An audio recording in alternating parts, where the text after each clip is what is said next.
Tentu wajar jika kita mengapresiasi mereka, seperti yang saya selalu katakan, kalau kita mau kritik itu wajar, ya kan, tapi jangan kita hujat atau jangan kita hina para pemain karena mereka memberikan 100% di atas lapangan, mereka selalu bekerja keras di atas lapangan. Dan kemenangan ini tentunya adalah berkat kerja keras dari para pemain dan tentu juru taktik Coach Sintayong yang memberikan taktik yang memang bisa dipahami oleh para pemain, dan perlahan-lahan tim ini mulai ada progres. Ya memang kita juga ingin prestasi ya, tapi saya pikir kita perlu sabar dulu ya. At least sekarang kita sudah masuk ke level Asia dan ya kita tunggu juga nih, apakah Coach Sintayong akan tetap lanjut menangani tim nasional senior atau enggak. Jangan sampai ada hal-hal yang aneh lagi setelah keberhasilan ini. Jangan sampai, please, saya minta tolong. Ya kan? Kepada kalian juga yang merupakan pemain ke-12. Kita perlu memberikan dukungan 110% kepada Coach Sintayong dan juga kepada para pemain dari tim nasional Indonesia, karena nanti di Piala Asia kita juga tidak ingin menjadi pengembira. Kita ingin tim nasional kita juga memberikan fight kepada tim-tim yang lain. Maka itu penting, Coach Sintayong ini perlu lanjut di tim nasional senior. Perlu lanjut. Berkali-kali saya jelaskan bahwa inilah pelatih kelas dunia. Beberapa dari kalian juga tidak suka dengan pernyataan saya tersebut.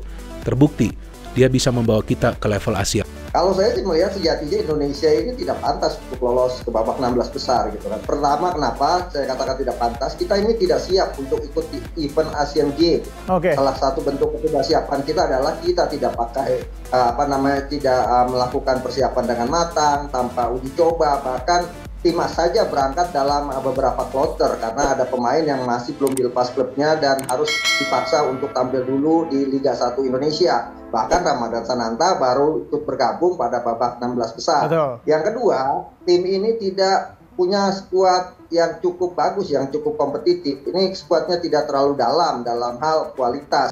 Dan saya terus akan berbicara tentang masa depan Sintayong. Jadi dalam video-video saya kemarin, tetap saya mengedepankan bagaimana pelatih asal Korea ini harus ya diperpanjang. Banyak juga netizen menitip pesan buat saya untuk meminta Ketua Umum PSSI Erick Thohir agar memperpanjang Sintayong, karena kan masih tetap sulit untuk kita prediksi tentang bagaimana apakah dia akan berlanjut atau tidak.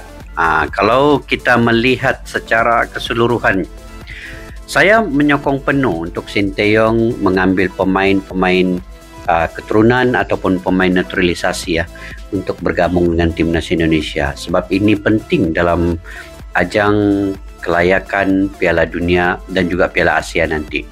Sebab pasukan atau timnas yang akan ditentang itu yang akan dilawan oleh Indonesia juga mempunyai kualitas-kualitas yang tersendiri seperti Vietnam, Irak, Australia, Filipina walaupun di akhir-akhir ini permainannya agak kurang sedikit menonjol, agak merudum, tetapi jangan menganggap remeh untuk semua tim yang ada di ASEAN ini, sebab kadang-kadang bola itu bundar guys, bola itu bulat, apa saja boleh berlaku. Ketika kita melihat bahwa di atas kertas, di atas datanya Indonesia bisa untuk mengalahkan Chinese Taipei, tetapi akhirnya sebenarnya di sebaliknya berlaku. Jadi mungkin dalam kelayakan Piala Dunia di bawah Sintayong ini juga perlu ada satu anjakan paradigma mental untuk pemain supaya tidak terlalu memandang rendah kepada pihak lawan.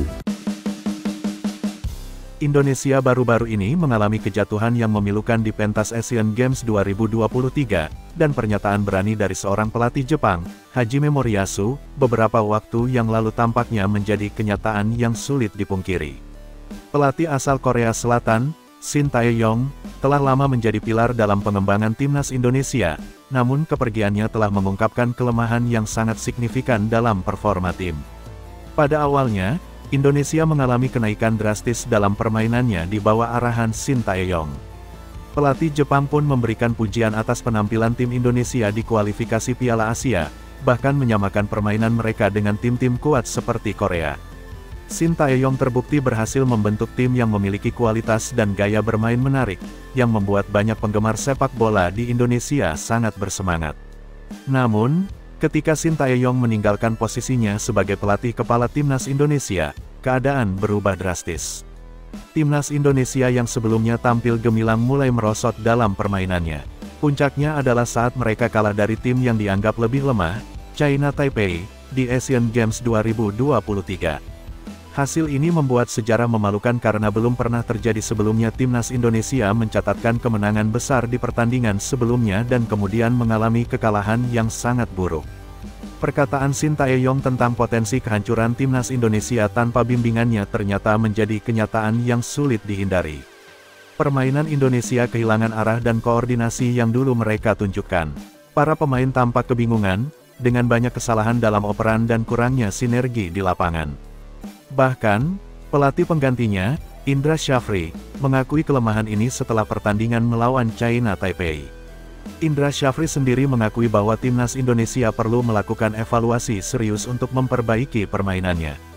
Meskipun hasil yang buruk ini adalah pukulan keras bagi tim dan para penggemar, Syafri bertekad untuk bersama-sama dengan timnya berjuang keras untuk mencapai babak 16 besar di Asian Games 2023. Ramalan pelatih Jepang tentang betapa pentingnya Sintayong bagi timnas Indonesia akhirnya terbukti benar.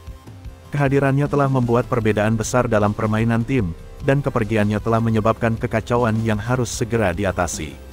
Sintayong punya motivasi tambahan untuk membawa timnas Indonesia bantai Brunei Darussalam di kualifikasi Piala Dunia 2026. Sebab, pelatih timnas Brunei Darussalam, Mario Rivera, pernah melakukan fitnah terhadapnya soal menyogok wasit. Mario Rivera pernah menyampaikan hal ini pada saat timnas Brunei Darussalam jumpa timnas Indonesia di Piala AFF 2022, tanggal 26 Desember tahun 2022 lalu. Pada saat itu, skuad Garuda, julukan timnas Indonesia, sukses menang dengan skor telak 7-0. Namun, Mario Rivera menyebut bahwa wasit tidak bersikap adil sebagai pemimpin pertandingan. Dia bahkan mengindikasikan bahwa Sintayong membayar wasit dengan mengatakan bahwa sang wasit akan ditraktir oleh sang pelatih asal Korea Selatan seusai pertandingan. Pada menit kelima, Anda bisa melihat hakim garis tertawa bersama pelatih Indonesia karena keduanya orang Korea Selatan. Ini sulit dipercaya. Mereka tidak menghormati sepak bola dan para pemain, ujar Mario Rivera pada 2022 lalu, dilansir dari kanal YouTube Harimau Malaya. Mungkin karena mereka sama-sama orang Korea, mereka bisa saling berbicara, namun, seharusnya tidak saling tertawa. Mungkin setelah ini mereka akan bertemu di restoran Korea dan ditraktir oleh pelatih Indonesia. Buat saya ini tidak dapat dipercaya, tambahnya. Kini, timnas Indonesia akan bersua dengan Brunei Darussalam lagi di kualifikasi Piala Dunia 2026 zona Asia. Bukan tidak mungkin, skuad asuhan Sintayong bakal menang telak lagi menengok kepada hasil pertandingan pada pertemuan terakhir kedua tim. Itu juga bisa menjadi motivasi tambahan bagi Sintayong bahwa timnya memang di atas Brunei Darussalam. Timnas Indonesia akan menjadi tuan rumah terlebih dulu pada tanggal 12 Oktober tahun 2023 mendatang. 5 hari kemudian, giliran Brunei Darussalam yang menjadi tuan rumah.